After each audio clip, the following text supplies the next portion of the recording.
വിജയ് സൂത്രശാലിയായ ഒരു രാഷ്ട്രീയക്കാരൻ തന്നെയെന്ന് തെളിയിക്കുന്ന ചില സംഭവങ്ങൾ ഇക്കഴിഞ്ഞ ആഴ്ച തമിഴകത്ത് നടന്നു.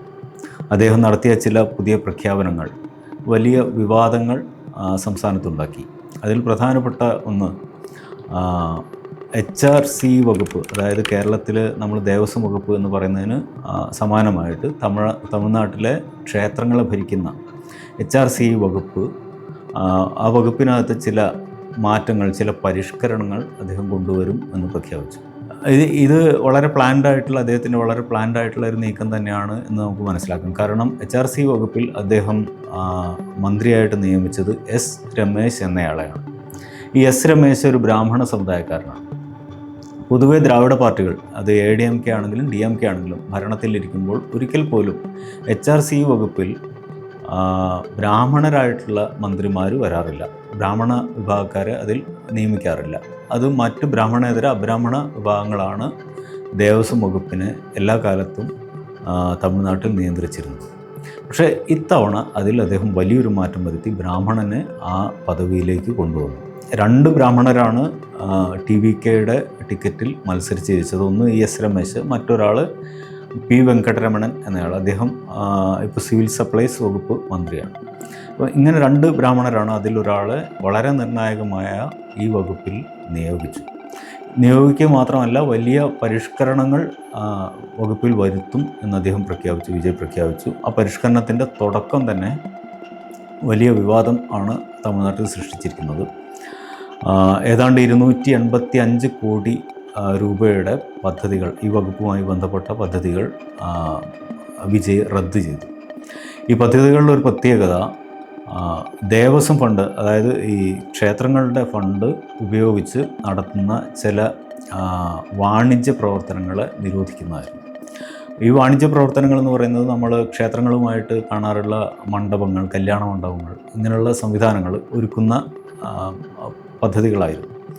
ഇതിന് ക്ഷേത്രങ്ങളുടെ ഫണ്ട് എടുക്കുന്നു. ക്ഷേത്രങ്ങളോടനുബന്ധിച്ച് തന്നെ ഇത്തരം കല്യാണ മണ്ഡപങ്ങൾ പണിയുന്നു. അതുപോലെ ചില കെട്ടിടങ്ങൾ, വാണിജ്യ കെട്ടിടങ്ങൾ, വാടകയ്ക്ക് കൊടുക്കാനും മറ്റുമായിട്ടുള്ള വാണിജ്യ കെട്ടിടങ്ങൾ പണിയുന്നു. അതിൻ്റെ വരുമാനം ക്ഷേത്രത്തിന് തന്നെയാണ് ലഭിക്കുക. ഈ തരത്തിലുള്ള പദ്ധതികൾ പൊതുവെ DMK സർക്കാർ 2021 മുതൽ ഇങ്ങോട്ട് നടപ്പാക്കി വരുന്നതാണ്. 2021 ആദ്യമായിട്ട് അധികാരത്തിൽ വന്നപ്പോൾ DMK സർക്കാർ പ്രഖ്യാപിച്ച പദ്ധതികളിലൊന്ന് ക്ഷേത്ര ഫണ്ടുകൾ, HRC വകുപ്പിൻ്റെ ഫണ്ട് ഉപയോഗിച്ച് സ്കൂളുകളും കോളേജുകളും സ്ഥാപിക്കും എന്നായിരുന്നു. ഏതാണ്ട് 10ഓളം സ്കൂളുകൾ, അത്ര തന്നെ കോളേജുകൾ ഒക്കെ സ്ഥാപിക്കാനുള്ള നടപടികളിലേക്ക് അന്ന് കടക്കുകയുണ്ടായി.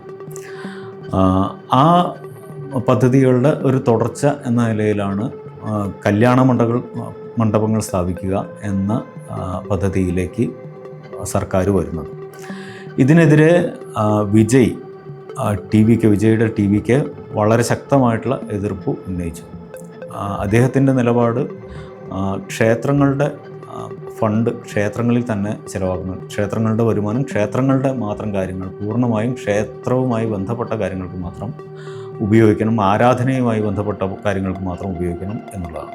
എന്നാൽ DMK ഇതിനോട് വളരെ ശക്തമായ വിയോജിപ്പ് ഉള്ള ഒരു കക്ഷിയാണ്. സംസ്ഥാനത്ത് ഏതാണ്ട് 29 കല്യാണ മണ്ഡപങ്ങളും 17 വാണിജ്യ കെട്ടിടങ്ങളും ആണ് നിർമ്മിക്കാൻ 285 കോടി രൂപ ചെലവഴിച്ച് നിർമ്മിക്കാൻ DMK സർക്കാർ തീരുമാനിച്ചിരുന്നത്. ഇതുപോലെ വാഹന പാർക്കിങ്ങിനുള്ള സംവിധാനങ്ങൾ ഒരുക്കുക, അങ്ങനെയുള്ള ഒരുപാട് പ്രവർത്തനങ്ങൾ ക്ഷേത്ര ഫണ്ടുകൾ ഉപയോഗിച്ച് നടപ്പാക്കാൻ DMK സർക്കാർ തീരുമാനിച്ചിരുന്നു. ഈ പദ്ധതികളാണ് ഇപ്പോൾ പൂർണ്ണമായും റദ്ദ് ചെയ്യപ്പെട്ടിരിക്കുന്നത്. ഇത് തമിഴ്നാട് രാഷ്ട്രീയത്തിലെ വളരെ പ്രധാനപ്പെട്ട ഒരു പ്രത്യയശാസ്ത്ര വ്യതിയാനം കൂടിയാണ് എന്ന് കാണാം. തമിഴ്നാട് രാഷ്ട്രീയത്തിൽ ഇക്കാലം വരെയും ADMK വന്നാലും DMK വന്നാലും വലിയ എതിർപ്പുകളില്ലാതെ മുമ്പോട്ട് പോകുമായിരുന്ന ഒരു പദ്ധതിയാണ്. ഇപ്പോൾ DMK സർക്കാരിന് ശേഷം ADMK സർക്കാർ വന്നിരുന്നെങ്കിൽ പോലും അവർ വലിയ എതിർപ്പുകളില്ലാതെ മുമ്പോട്ട് പോകുമായിരുന്നു. എടപ്പാടി പളനിസ്വാമി ഇതിനെതിരെ എതിർപ്പ് ഉന്നയിച്ചിരുന്നെങ്കിൽ പോലും ADMKക്കകത്തും ഇത്തരം പദ്ധതികളോട് അത്ര കടുത്ത എതിർപ്പ്, വിയോജിപ്പ് നിലവിലില്ല. പക്ഷേ TVK സർക്കാർ വളരെ കൃത്യമായ ഒരു വിയോജിപ്പിൻ്റെ തലം DMK, ADMK എന്നീ ദ്രാവിഡ കക്ഷികളുമായി ഈ വിഷയത്തിൽ വച്ചിരിക്കുന്നു എന്നതാണ് ഈ സംഭവത്തിൻ്റെ പ്രത്യേകത. ക്ഷേത്രങ്ങളുടെ വരുമാനം സംബന്ധിച്ച് DMKയ്ക്കുള്ള നിലപാട് അത് സമൂഹത്തിൻ്റെ ധനമാണ് എന്നുള്ളതാണ്. സമൂഹത്തിൻ്റെ ധനമാണ്, സമൂഹമാണ് ആ ക്ഷേത്രങ്ങളിലേക്ക് ഫണ്ട് ചെയ്യുന്നത്. അത് ക്ഷേത്രങ്ങളിലേക്ക് സ്വയംഭൂവായിട്ട് വരുന്നതല്ല. നമ്മൾ ഈ ക്ഷേത്രങ്ങളിൽ സ്വയംഭൂ വിഗ്രഹങ്ങൾ വരുന്നത് പോലെ സ്വയംഭൂവായിട്ട് അവിടേക്ക് പണം വരുന്നില്ല. ആ പണം അവിടെ നിക്ഷേപിക്കുന്നത് ജനങ്ങളാണ്, സാധാരണ ജനങ്ങളാണ്. ഈ സാധാരണ ജനങ്ങൾക്ക് തിരിച്ച് ഗുണം കിട്ടുന്ന പദ്ധതികൾ ക്ഷേത്രവുമായി ബന്ധപ്പെട്ട് തന്നെ ക്ഷേത്രത്തിന് വരുമാനം കിട്ടുന്ന രീതിയിൽ തന്നെ നടപ്പാക്കുന്നതിൽ യാതൊരു തെറ്റുമില്ല എന്നാണ് DMK പറയുന്നത്.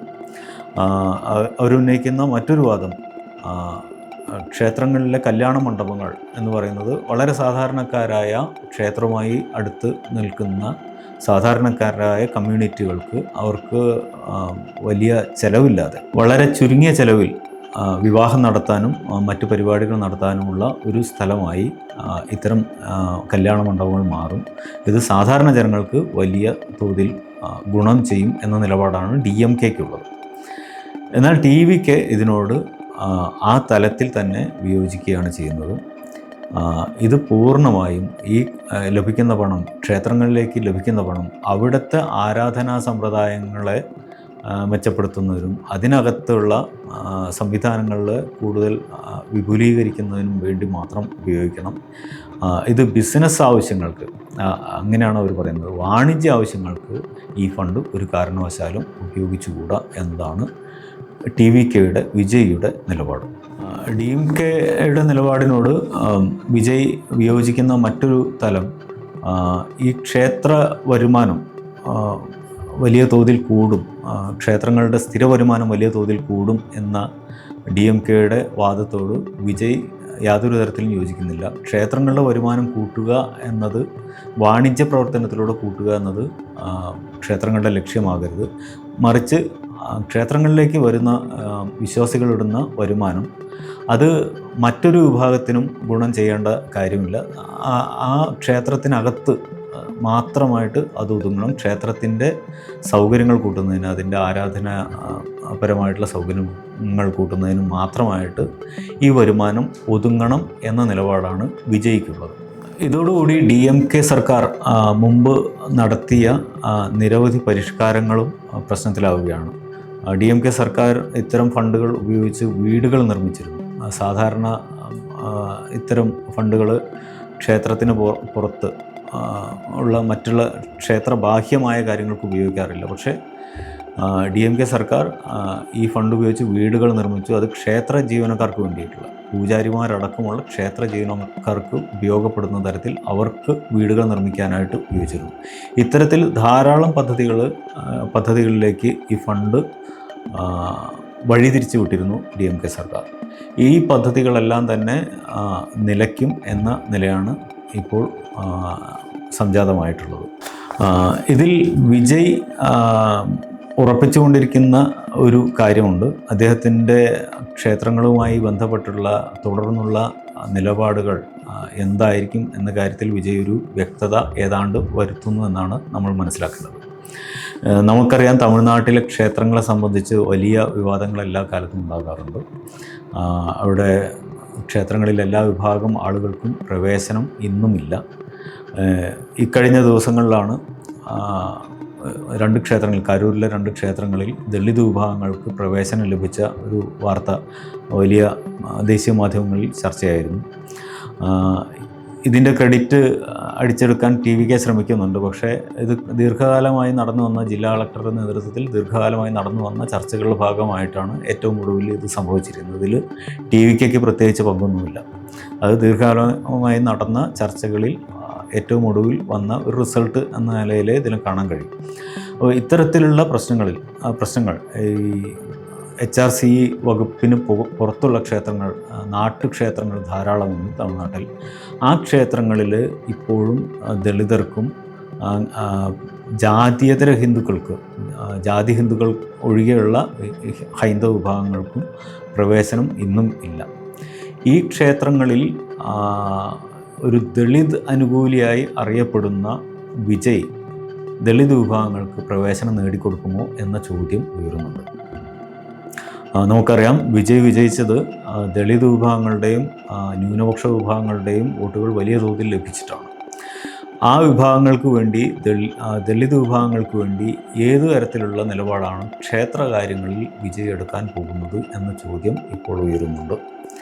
ഇത് വരും ദിവസങ്ങളിൽ കാര്യമായ ചർച്ചയ്ക്ക് വഴിയൊരുക്കും എന്നതിൽ സംശയിക്കേണ്ടതില്ല. തുടർന്നുള്ള ദിവസങ്ങളിൽ ചർച്ചയാകും എന്ന കാര്യത്തിൽ സംശയമില്ല. കാരണം DMK ഭരണകാലത്ത് ADMK ഭരണകാലങ്ങളിൽ ഇതിൽ ഒരു പരിഹാരം അവർക്ക് കാണാൻ കഴിയാതെ പോയതിന് കാരണം അവരുടെ വോട്ട് ബേസിൽ വലിയൊരു വിഭാഗം എന്ന് പറയുന്നത് അബ്രാഹ്മണരാണെങ്കിലും ബ്രാഹ്മണേതര വിഭാഗങ്ങളാണെങ്കിലും ഹൈന്ദവ സമുദായങ്ങളിലെ അപ്പർ കാസ്റ്റ് ആയിട്ടുള്ള ആളുകളാണ് DMKയുടെ അധികാര കേന്ദ്രങ്ങളിലുള്ളവർ.